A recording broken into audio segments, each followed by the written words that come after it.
Lesson 39. Let's begin with our first word, aerial. A useful phrase to remember is aerial transportation. If something is aerial, it happens in the air or relates to flying. Airplanes, helicopters, and drones are all forms of aerial transportation.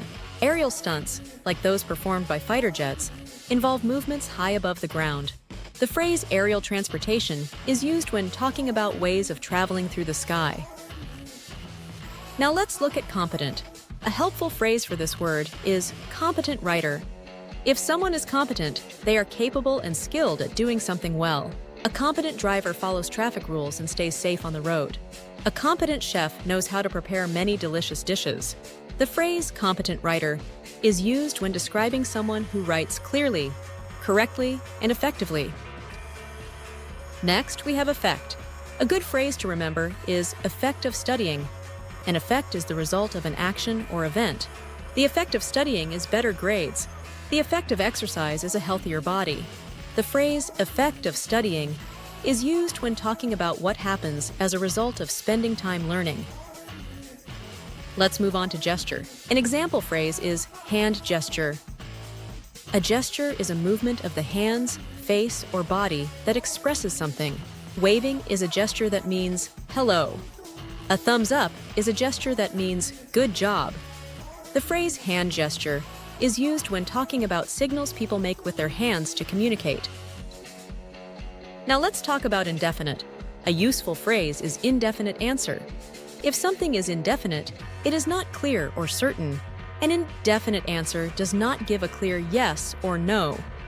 If a person says, "Maybe I'll come to the party," that is an indefinite response. The phrase indefinite answer is used when talking about vague or unclear replies. Next, we have magnitude. A great phrase for this word is magnitude of the earthquake. Magnitude means size, importance, or greatness. The magnitude of an earthquake tells how strong it is. A problem of great magnitude is very serious. The phrase magnitude of the earthquake is used when describing how powerful an earthquake is on the Richter scale. Let's move on to nocturnal. An important phrase to remember is nocturnal owl. If something is nocturnal, it is active at night. Owls, bats, and raccoons are nocturnal animals because they sleep during the day and wake up at night. A person who stays up all night and sleeps in the morning might have nocturnal habits. The phrase nocturnal owl is used when talking about owls, which hunt and move around mostly at night. Now let's discuss placid. A phrase to associate with this word is placid lake. If something is placid, it is calm, quiet, and peaceful. A placid person stays calm even in stressful situations. A placid lake has smooth, still water without waves or movement. The phrase placid lake is used when describing a lake that is peaceful and undisturbed by wind or boats. Next, we have rival. A useful of phrases UCLA and USC are rivals. A rival is a competitor or opponent, usually in sports, business, or school. Coca-Cola and Pepsi are business rivals. Two sports teams that compete every year are rivals. The phrase UCLA and USC are rivals is used when talking about two schools or teams that compete against each other regularly.